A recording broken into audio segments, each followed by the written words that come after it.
మహాభారతం 88వ ఎపిసోడ్లోకి స్వాగతం. గత ఎపిసోడ్లో ద్రౌపది కోరిక తీర్చడానికి బయలుదేరిన భీముడు కుబేరుని సైన్యంతో తలపడతాడు. కుబేరుని స్నేహితుడు అయిన మణిమంతుడిని కూడా చంపేస్తాడు. ఆ తరువాత ఓ రోజు స్వర్గం నుండి అర్జునుడు కూడా వచ్చి వారితో చేరుతాడు. ఒకసారి భీముడు అడవిలో తిరుగుతూ ఒక కొండ గుహలోకి వెళ్తాడు. అక్కడ అజగరం అను పెద్ద కొండ చిలువ అతన్ని చుట్టివేస్తుంది. ఇక మిగతా కథను ఈ ఎపిసోడ్లో తెలుసుకుందాం. భీముడు 1000 ఏనుగుల బలం కలవాడు కదా. దాని పట్టు నుండి తప్పించుకోవడానికై విపరీతంగా పెనుగులాడాడు. కాని అంగుళం కూడా దాని పట్టు నుండి కదలలేకపోయాడు. ఈలోగా అక్కడ ధర్మరాజుకు అనేక అపశకునాలు కనిపించి భీముడు ఎక్కడా కనబడటం లేదు, అడవిలోకి ఒంటరిగా వెళ్లి చాలాసేపు అయ్యింది అని విపరీతంగా ఆందోళన చెంది అతడిని వెతుకుతూ బయలుదేరాడు. అలా వెతుకుతూ చివరిగా కొండ గుహలో అజగరం చేత చుట్టబడి గింజుకుంటున్న భీముని చూశాడు. మా తమ్ముడు భీముడు మహాబలశాలి. అతడు మాకు కొండంత అండ. నీవు అతడిని ఎందుకు తినాలనుకుంటున్నావు? నీవు అతడిని వదిలిపెట్టు. నీకు తగినంత ఆహారాన్ని వేరేగా నేను ఏర్పాటు చేస్తాను అని అంటాడు ధర్మరాజు. అప్పుడు ఆ అజగరం, ఈ భీముడు తనంత తానుగా నా నోటి వద్దకు వచ్చాడు. ఇక మింగకుండా వదలను. ఇక్కడే ఉంటే నిన్ను కూడా మింగేస్తాను. వెళ్ళు అని అంటుంది ఆ కొండ చిలువ. అంత పని చేయకు. నీవు కోరిన ఆహారాన్ని ఏర్పాటు చేస్తానంటున్నాను కదా. అయినా ఇంతటి వీరుణ్ణి ఒక కొండ చిలువైన నీవు ఎలా కదలనివ్వకుండా బిగించగలిగావు? అసలు నీవెవరు? నీవైతే కొండ చిలువలాగా లేవు. మాయా రూపంతో ఉన్న మరెవరో అని అనిపిస్తుంది. ఎవరు నీవు? నిజం చెప్పు అని అడుగుతాడు ధర్మరాజు. దానికి ఆ అజగరం అని పేరుగల కొండ చిలువ, నేనెవరు ఏమిటి అన్న సంగతి ఆ తర్వాత. నీ తమ్ముణ్ణి మాత్రం నేను తప్పక మింగేస్తాను ఇప్పుడే. నీవు ఏ విధమైన ఇతర ఆహారాన్ని ఇచ్చినా తీసుకోను అని అంది. అయ్యో సర్పరాజా, నా తమ్ముణ్ణి వదిలే మార్గమే లేదా? అకారణంగా ఎందుకు మాకు ఇంత కీడును కలిగిస్తావు? నీవు కోరినదేదైనా ఇస్తానంటున్నాను కదా అంటూ ధర్మరాజు మరీ వాపోతూ దుఃఖించాడు. దానికి ఆ కొండ చిలువ, నాకు నీవు ఇచ్చే ఏ ఇతరములైన పదార్థములైనా ఏవి అక్కర్లేదు. కాని నేను కొన్ని ప్రశ్నలు అడుగుతాను. నీవు వాటికి సరైన సమాధానాలు చెప్పినట్టయితే వదిలివేస్తాను అని అంది. అందుకు ధర్మరాజు, సరే అలాగే అడుగు అని అన్నాడు. ఆ కొండ చిలువ కొన్ని ప్రశ్నలు వేసింది. ధర్మరాజు వాటి అన్నింటికి తెలివిగా సరైన సమాధానాలు చెప్పాడు. తరువాత తాను కూడా కొన్ని ప్రశ్నలు అడిగి సమాధానాలు పొందాడు. దానితో ఆ కొండ చిలువ ధర్మరాజు సమాధానాలకు సంతోషించి తన కథను చెబుతూ, ధర్మరాజా, ధనం, సంపద, అధికారం, సుఖమయ జీవితం ఎంతటి వారినైనా ఎలాంటి మూర్ఖత్వంలోకి తోస్తాయో నా కథను చూస్తేనే తెలుస్తుంది. నేను మీ వంశం వాడినే అయిన నవుసుడు అను రాజును. చంద్రుని తరువాత 5వ తరం వాడైన ఆయువు అను రాజు కొడుకును. నేను అనేకమైన యజ్ఞయాగాలు చేశాను, తపస్సు చేశాను, దాన ధర్మాలు చేశాను, ఇంద్రియాలను జయించాను. ఈ అన్ని కారణాల వల్ల నేను 3 లోకాలలోనే గొప్పవాడిగా కీర్తించబడినాను. ఒకసారి ఇంద్రుడు తన పదవి నుండి తప్పుకోగా నన్ను స్వర్గాధిపతిగా నియమించారు. దానితో నాకు అహంకారం పెరిగిపోయింది, మదమాశ్చర్యాలు పెరిగిపోయాయి. కన్ను మిన్ను కానకుండా ప్రవర్తించేవాడిని, ఎంతటి వాడినైనా లెక్క పెట్టేవాడిని కాదు. మహామహుల చేత నా పల్లకిని మోయించుకునేవాడిని. అలా ఒకసారి నా పల్లకీని అగస్త్యముని మోస్తున్నాడు. అతను పొట్టివాడు కదా. పల్లకి సరిగ్గా మోయలేక ఎగుడుదిగుడుగా ఊగింది. అప్పుడు నేను అగస్త్యుణ్ణి కాలితో కొట్టాను. అప్పుడు అగస్త్యుడు ఆగ్రహించి, అడవిలో సర్పానివై పడి ఉందువుగాక అని శపించాడు. తరువాత నేను పశ్చాత్తాపం చెంది ఆయనను శాప విముక్తికై ప్రార్థించగా వనవాసం చేస్తూ అడవుల్లోకి వచ్చిన పాండవులలోని అగ్రజుడు యుధిష్ఠిరుడు నీ ప్రశ్నలకు సమాధానం చెప్పి నీ శాపాన్ని తొలగిస్తాడు అని అనుగ్రహించాడు. ధర్మరాజా, ఇది నా కథ అంటూ చెప్పి తన నిజరూపం ధరించి ధర్మరాజు వద్ద సెలవు తీసుకుని తన నివాసానికి తాను వెళ్లిపోయాడు. బంధ విముక్తుడైన భీముని తీసుకుని తమ ఆశ్రమానికి తాము వెనుతిరిగారు ధర్మరాజాదులు. ఆ విధంగా వనవాసం చేస్తున్న పాండవులు ఒక్కో పుణ్యక్షేత్రం, ఒక్కో ముని ఆశ్రమం తిరుగుతూ ఆయా ప్రాంతాల విశేషాలు, మాయా మహర్షుల కథలు తెలుసుకుంటూ కాలం గడుపుతూ ఉన్నారు. అలా ఒకసారి భరద్వాజముని ఆశ్రమం చేరుతారు. అక్కడికి చేరగానే ధర్మరాజాదులతో పాటుగా తీర్థయాత్రలు చేస్తున్న రోమశముని భరద్వాజుని కథను చెప్పసాగాడు. పూర్వం రైభ్యుడు, భరద్వాజుడు అనే ఇద్దరు మంచి స్నేహితులు ఉండేవారు. వారు మంచి గుణం కలవారు, గొప్ప తపశ్శక్తి కలవారు. ఇద్దరిలో రైభ్యునికి ఇద్దరు కుమారులు. పెద్ద కొడుకు పేరు అర్ధావసువు, చిన్న కొడుకు పేరు పరావసువు. ఈ ఇద్దరూ కూడా వేదాలను మొదటి నుండి చివరి దాకా నేర్చినవారు, గొప్ప తపస్సు చేసినవారు. ఇక భరద్వాజునికి మాత్రం ఒకే ఒక్క కొడుకు, పేరు యువక్రీతుడు. యువక్రీతుడు వేదాలు నేర్చినవాడు కాదు, అల్లరి చిల్లరిగా తిరిగేవాడు. ఇతనికి ఎవ్వరు పండితుడు కాదు కాబట్టి గౌరవం ఇచ్చేవారు కాదు. రైభ్యుని కొడుకులకు మాత్రం చాలా గౌరవం ఇచ్చేవారు. ఇది గమనించిన యువక్రీతునికి అర్ధావసువు, పరావసువుపై ఈర్ష్య కలిగింది.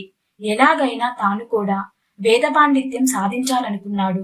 అందుకోసం యజ్ఞం చేస్తూ కఠోరమైన దీక్ష వహించాడు. కొంతకాలం అలా చేయగా ఇంద్రుడు ప్రత్యక్షమయ్యి ఏం కావాలో కోరుకో అని అడిగాడు. దానికి యువక్రీతుడు ఏ పండితుని వద్ద శిక్షణ తీసుకోకుండానే, ఎలాంటి వేదాధ్యయనం చేయకుండానే సకల శాస్త్రం చదివిన జ్ఞానం, వేదాంగాల పాండిత్యం రావాలి అని కోరాడు. అందుకు ఇంద్రుడు, గురువులేని విద్య అది గుడ్డి విద్య. అది అహంకారాన్ని, గర్వాన్ని కలిగిస్తాయి. కష్టపడి చదివేందుకు ప్రయత్నించు అని వెళ్ళిపోతాడు. కాని పట్టువదలని యువక్రీతు తపస్సు కొనసాగిస్తాడు. కొంతకాలానికి ఇంద్రుడు ఒక బక్కచిక్కిన ముసలివాడిలా ఆకారం దాల్చి యువక్రీతుడు తపస్సు చేసుకుంటున్న ప్రదేశానికి సమీపంగా ఉన్న నదికి వచ్చి ఆ నదికి తన దోసిటితో ఇసుకను పోస్తూ ఆనకట్ట కట్టేందుకు ప్రయత్నిస్తున్నట్టు నటించసాగాడు. అది చూసిన యువక్రీతుడు, నీవు 100 నిండిన ముసలివాడివి, చేస్తున్నదేమో పిచ్చి పని. దోసిటితో ఇసుక చల్లితే గంగా నదికి ఆనకట్ట పడుతుందా? ఎందుకిలా వెర్రి పని చేస్తావు? మానుకో అంటూ నవ్వుతాడు. దానికి బక్కచిక్కిన వేషధారణతో ఉన్న ఇంద్రుడు, నీవు చేస్తున్న పనే నేను చేస్తున్నా, తప్పేమిటి?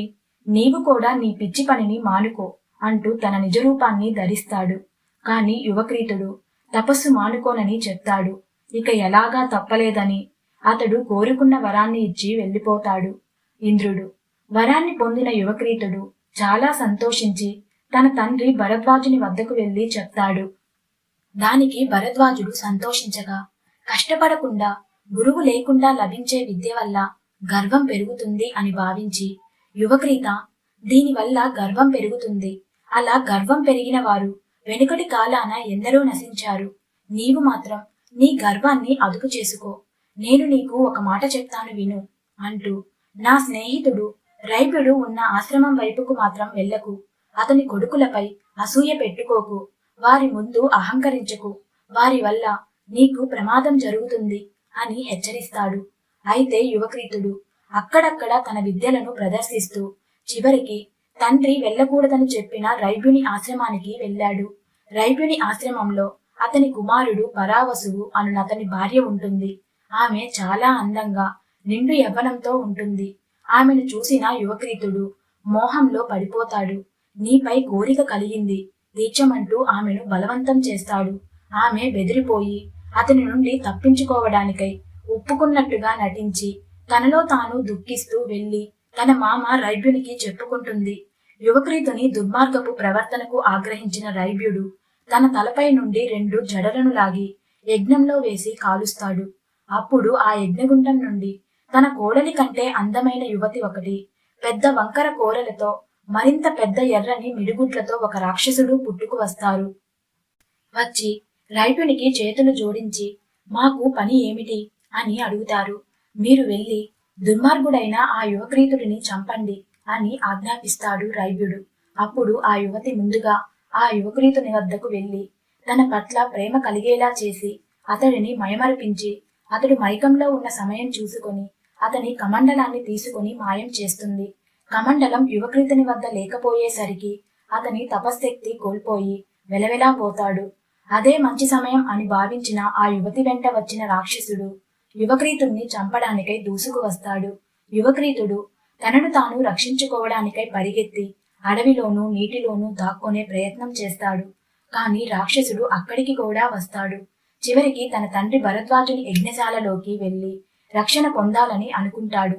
కాని అతడు యజ్ఞశాలలోకి దూరడానికంటే ముందే రాక్షసుడు అతడిని పట్టుకుని తన చేతిలో ఉన్న పొడవాటి ఈటెతో పొడిచి చంపివేస్తాడు. తరువాత రైభ్యుడి వద్దకు వెళ్లి యువక్రీతుణ్ణి చంపివేశానని చెప్తాడు. అప్పుడు కృత్తి అను ఆ యువతిని ఆ రాక్షసునికే ఇచ్చి వివాహం చేస్తాడు రైభ్యుడు. తరువాత ఆశ్రమానికి వచ్చిన భరద్వాజుడు తన కొడుకు యువక్రీతుడు చనిపోయాడని తెలిసి చాలా ఏడ్చి తరువాత ఓ చితిని పేర్చి కొడుకును దహనం చేస్తాడు. అలాగే దుఃఖం భరించలేక అదే చితిలో తాను దూకి తాను మరణిస్తాడు. తరువాత కొంతకాలానికి బృహద్యుమ్నుడు అనే రాజు సత్రయాగం చేయాలనుకుంటాడు. దానికి రైభ్యుని కొడుకులైన అర్ధావసువు పరావసువులను హోమకర్తలుగా ఎన్నుకుంటారు. వారిద్దరూ బృహద్యుమ్నునితో యజ్ఞం జరిపిస్తూ ఉంటారు. అలాంటి రోజులలో ఒకరోజు యజ్ఞశాల నుండి పరావసువు తమ ఆశ్రమానికి వస్తూ ఉంటాడు. అతనికి ఎదురుగా ఏదో వస్తువు ఉంటుంది. అది ఏదో క్రూర మృగం తనను మింగడానికే వస్తుంది అని తలచి తన చేతిలోని కర్రతో కొట్టి కొట్టి చంపివేస్తాడు. తర్వాత చూసేసరికి ఆ చచ్చినది జంతువు కాదు, తన తండ్రి రైభ్యుడు అని తెలుస్తుంది. అక్కడే తండ్రికి దహనక్రియలు జరిపి వెనక్కు తిరిగి బృహద్యుమ్నుని సత్రయాగం వద్దకు వస్తాడు. అక్కడ తన అన్న అర్ధావసువు యజ్ఞం జరిపిస్తున్నాడు కదా. అతడితో, అన్నా, నీవు నా బ్రహ్మహత్యా పాపం పోయేలా నా కోసం యజ్ఞం చేయి. నేను ఈ రాజు సత్రయాగాన్ని జరిపిస్తాను అని అంటాడు. అర్ధావసువు అందుకు ఒప్పుకొని తమ ఆశ్రమం వెళ్లి తమ్ముడు పరావసువు హత్యాపాపం పోయేలా యజ్ఞం మొదలు పెడతాడు. కొద్ది రోజులకు యజ్ఞం పూర్తి చేసుకుని తమ్ముడు పరావసువు జరిపిస్తున్న సత్రయాగం వద్దకు వస్తాడు. అప్పుడు అతని తమ్ముడు పరావసువు రాజుతో, ఓ రాజా, ఈ అర్ధావసువు యజ్ఞశాలలో ప్రవేశించగల పవిత్రుడు కాదు. ఇతడు బ్రహ్మహత్య పాతకాలను పోగొట్టే పాపపు యజ్ఞాలు చేస్తున్నాడు. శుభకరమైన యజ్ఞాలు వదిలివేశాడు అని అన్నపైనే నిందారోపణ చేస్తాడు. దానికి అర్ధావసువు ఇలా మాట్లాడుతున్న తన తమ్ముడు పరావసువే బ్రహ్మహత్య చేశాడని నిజాన్ని చెప్తాడు. అతను చెప్పిందే నిజం అంటూ దేవతలు కూడా వచ్చి చెప్తారు. అంతేకాకుండా నీ తమ్ముని కోసం ఇంత చేసిన నీవు పుణ్యాత్ముడివి, నీకు వరాలు ఇస్తాము, కోరుకో అని అంటారు. అప్పుడు అర్ధావసువు యువక్రీతుడు ఇంకా అతని తండ్రి భరద్వాజుడు ఎప్పటిలా బ్రతికి రావాలని, తన తమ్ముడి బ్రహ్మహత్యా పాపం తొలగిపోవాలని కోరుకుంటాడు. దేవతలు అర్ధావసువుకిచ్చిన వరం చేత బ్రతికి వచ్చిన యువక్రీతుడు, నేను ఘోర తపస్సు చేసి ఇంద్రుణ్ణి మెప్పించి సకల శాస్త్రాలు నేర్చాను, కాని రైభ్యుని శాస్త్రజ్ఞానానికి చచ్చాను. నాకంటే రైభ్యుడు ఎలా గొప్పవాడయ్యాడు అని దేవతలను అడిగాడు.